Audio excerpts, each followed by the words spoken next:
Welcome again to Natural 2. It's our unscripted tabletop and D&D talk show. We're here every week, and I am James, and you may have heard I have a face like a full moon, and that's Nathan. And your face is what? You need some sun? Mm-mm. Well, That's what currently I they have my say. settings to look like I have like a tomato face going on, so. Okay. We're talking this week about a topic that I'm finding very intriguing. It's not something I think I've ever heard mentioned before, which is, what did you call it? Sharing the rule of cool? Yeah, because usually it's mostly focused on players and player advice, but you don't hear it going the other way all that often. Or ever. I think this is the first time I think I've ever heard of this notion. So hmm enlighten us, sir. Also, when it first came up, I'm running two different games right now, and so in the second game that I'm running, there's a lot of new players, a lot of, kind of not the hand holding, but explaining, basic mechanics and that kind of thing. And there's been a few times where we've kind of gone, oh, this is the rules, but, we're going to skew it a little bit here and there. And one of the players in that group actually asked me, like, oh, do you do that without telling us on your side? And I was like, not really. Like, at least in the style of DMing that I do, or what I've kind of been taught by, like, watching and listening and reading advice online, you try and be as, mechanically adept as possible. You try and make all your own rulings as, perfect as possible because you don't want any holes in your ship, that kind of thing, right? And then it got me thinking, like, why is there never that time where like the DM really wants something to happen and the DM kind of needs something just to kind of shift a little bit out of the way to make something happen and it's, kind of acceptable. I think the answer right off the bat is, well, they control the world, so they have a lot of like behind the scenes knowledge that they can prep and kind of like tailor things their way. But it's rare that you'd ever see like in a session a DM go like, realistically, he probably shouldn't make this, and, we're just going to rule it this way. I think the party might even have somewhat of a negative response to that in most groups. I revolt. Uh, so to be clear, you're not talking about simply fudging behind the screen. Yeah, I think they're pretty close, but the difference is like how public it is, right? Like when you fudge, you're doing it without the party's knowledge, and they can kind of, exist in this state of ignorant bliss, right? Like they don't know the rules are being fudged, but if they did, that's the problem. So I think sharing the rule of cool is kind of a group acceptance of, yeah, realistically we should rule it this way, but this would be so much cooler. Let's have, the villain do this or the enemy do this or this, that, and the other thing. And I don't know if that would honestly be a good thing. I think you need a lot of, clear communication with your group for it to be productive, but it certainly is an interesting thought because it's not something that I really heard discussed all that often. So in this concept in this instance, would it be the DM declaring cool rule for himself, or would it be the players at the table deciding to do it sort of in reverse and say, I'm not, my character doesn't oppose that because I want to see what happens. Hmm. I, what I imagine it might actually look like in practice is whenever the rule of cool is applied for a player, it's, oh, I know that, like, it takes an action to drop my shield, but can I, like, drop my shield for, this, that, and the other thing? And the DM's like, yeah, that's fine. Either it isn't, super impactful or, kind of hand waving it to make things happen for the player.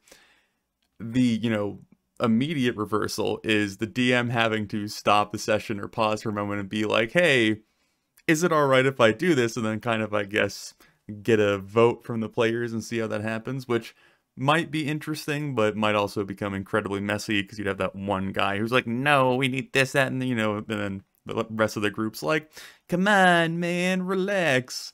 So that would be, I guess, like the most straightforward kind of how to flip-flop this. I The wonder.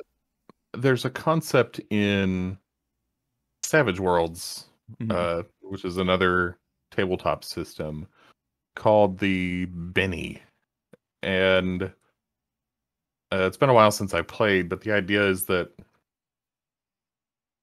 it basically works very similarly to Inspiration Hmm. in 5e, except that you can hoard them.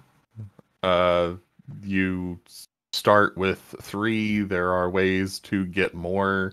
There are ways to get more, I think, that might be independent of the game master. Uh, so what I'm trying to remember is whether or not the game master also had his own. Because as we're talking, that's sort of what it reminds me of, is this notion of it being codified at the table, that yeah, I want this to go a different way, Hmm. or I want this to go a specific way. So I'm going to I'm gonna make it so. I'm going Hmm. to spend a penny. Well, I think there's a very thin line of the DM kind of making its own rule of cool and also the DM railroading or just kind of like breaking things entirely to force something through. That's why, like, I imagine this actual discussion or this term hasn't really been kicked around because if you steer one way too far, one or the other, I totally messed up that phrase, but that's fine. You end up with a railroad DM or you end up with someone just breaking the rules, and there's like that small in between area, which I think we're trying to pinpoint. I think you would almost need the players to like offer it up kind of in the same vein that a DM would in the reverse situation.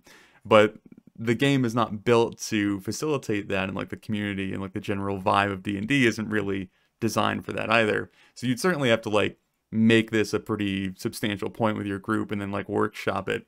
But I can imagine, in this perfect utopian game of mine, that it would be really interesting to be like, oh, I roll some horrible dice roll, or, I blunder some stupid story element that like the dice just aren't working with me for. And so now I have to like kind of ruin my own moment or, deconstruct some built up climax because of some fumble, right? And it would be interesting for the players to be like, yeah, but, and then kind of roll with it. And I don't know, like it's a strange reality or a thought process of what that might look like and the cool things you could do. And, it basically comes at the players having to self-sacrifice some of their upper hand, which is, I think, one of the most difficult things to do. But yeah, it would certainly lead to some cool scenarios, rule of cool and all.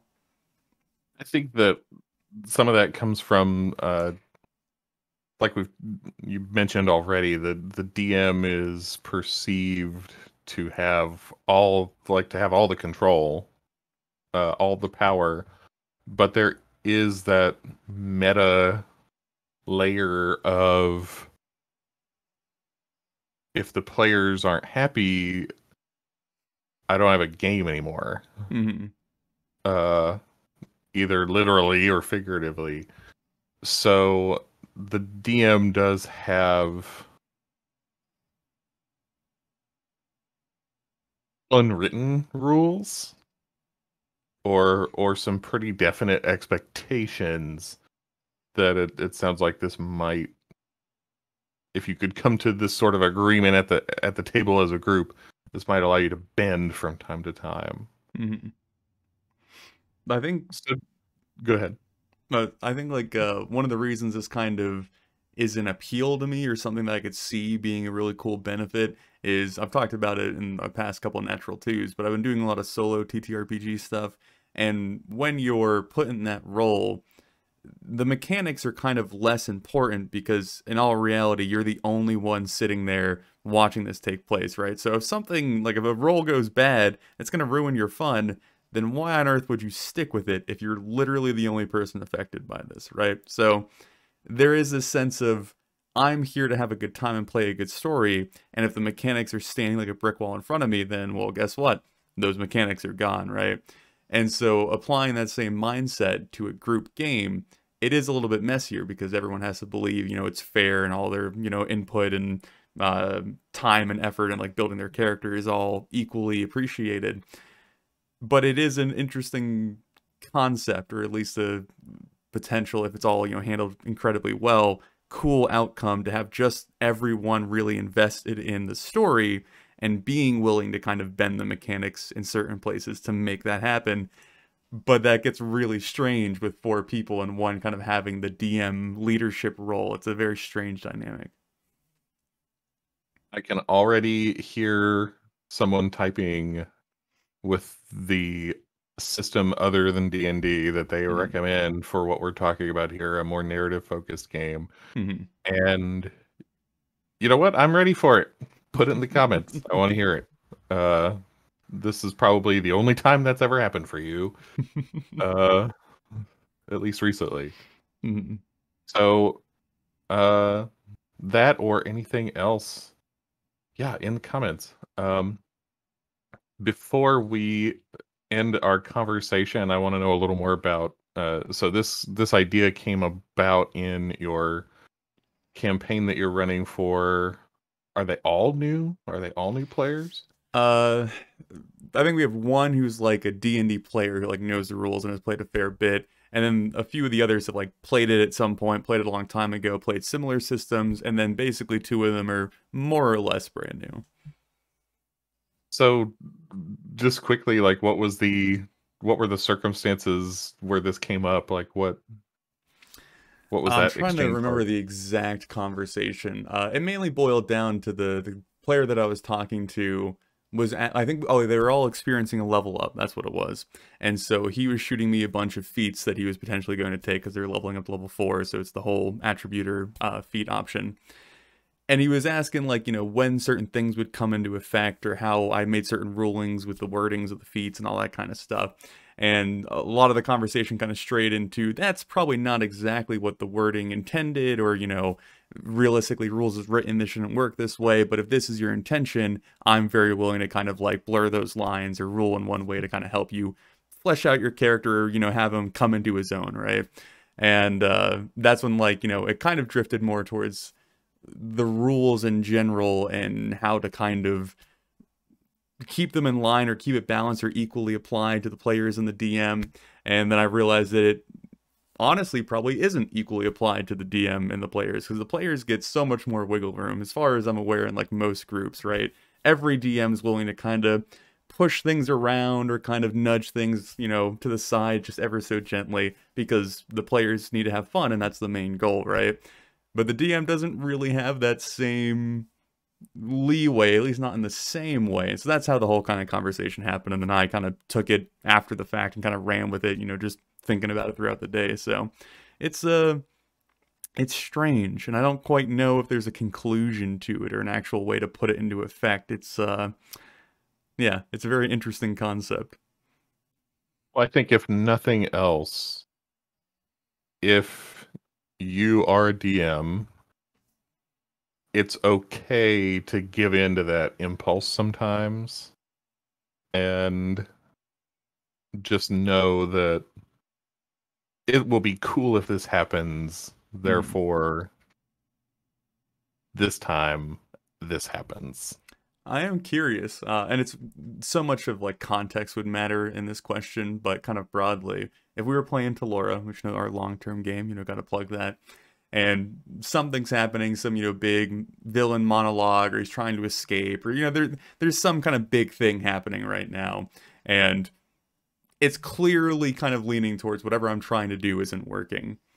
And then I was like, hey guys, like I stopped the game, I turned to the group and go, would it be okay if, we kind of nudge this here or there, kind of rule in this way for a moment? What would your genuine reaction as a player be? I think the first thing I would wonder is why you wouldn't just do that and just not say anything. I mean, yeah, I guess the context that has to be established is the rulings and the roles are public enough that it's clear that what I'm trying to do can't be done with the mechanics where they're at. So we know that you don't have the roles. Yeah. For what you were trying to do. And it would be less of like flying in the face of whatever just happened, but more like maybe he gets away, but like loses a leg or something, right? And he like, I guess the situation where he's trying to escape, right? Like I'm willing to compromise, but I need him to escape for whatever fucking reason. I I think I think that the feeling would be one of like sort of coy, maybe. Mm-hmm. Like, okay, all right. Mm-hmm. Uh for for me anyhow. Mm-hmm. Um Also particularly as long as it wasn't um like the climax. Yeah. It's the climax of the arc or something like that, that a lot more feelings get involved, or then you Mm-hmm. have to wrestle a little more with why okay, but why would my character do that? Mm-hmm. They like, But you have your rival, the sword in his chest, and then he poops, and someone's like, wait, but his hands are tied and his mouth is gagged. How did he cast a spell? Like, yeah. yeah. um he he must have had contingency prepared or He had something. a magic tongue piercing. Oh. Yeah, that's what I would say. Mhm. Yeah. Um, I'll have to try it at some point, just out of morbid curiosity. mm. Well, since I would be sort of in on it, I'll Mhm. keep my mouth shut and you can get an honest reaction from the others because I know they didn't watch this video. Or at least not to the end. Uh, so on that note, those of you who are watching the video, thank you very much, and please don't forget to like and subscribe while you are here. Anything else from you, Nathan? I don't think so. So from all of us here at Natural 2, all two of us, have a great week and come back next time. Have a good one.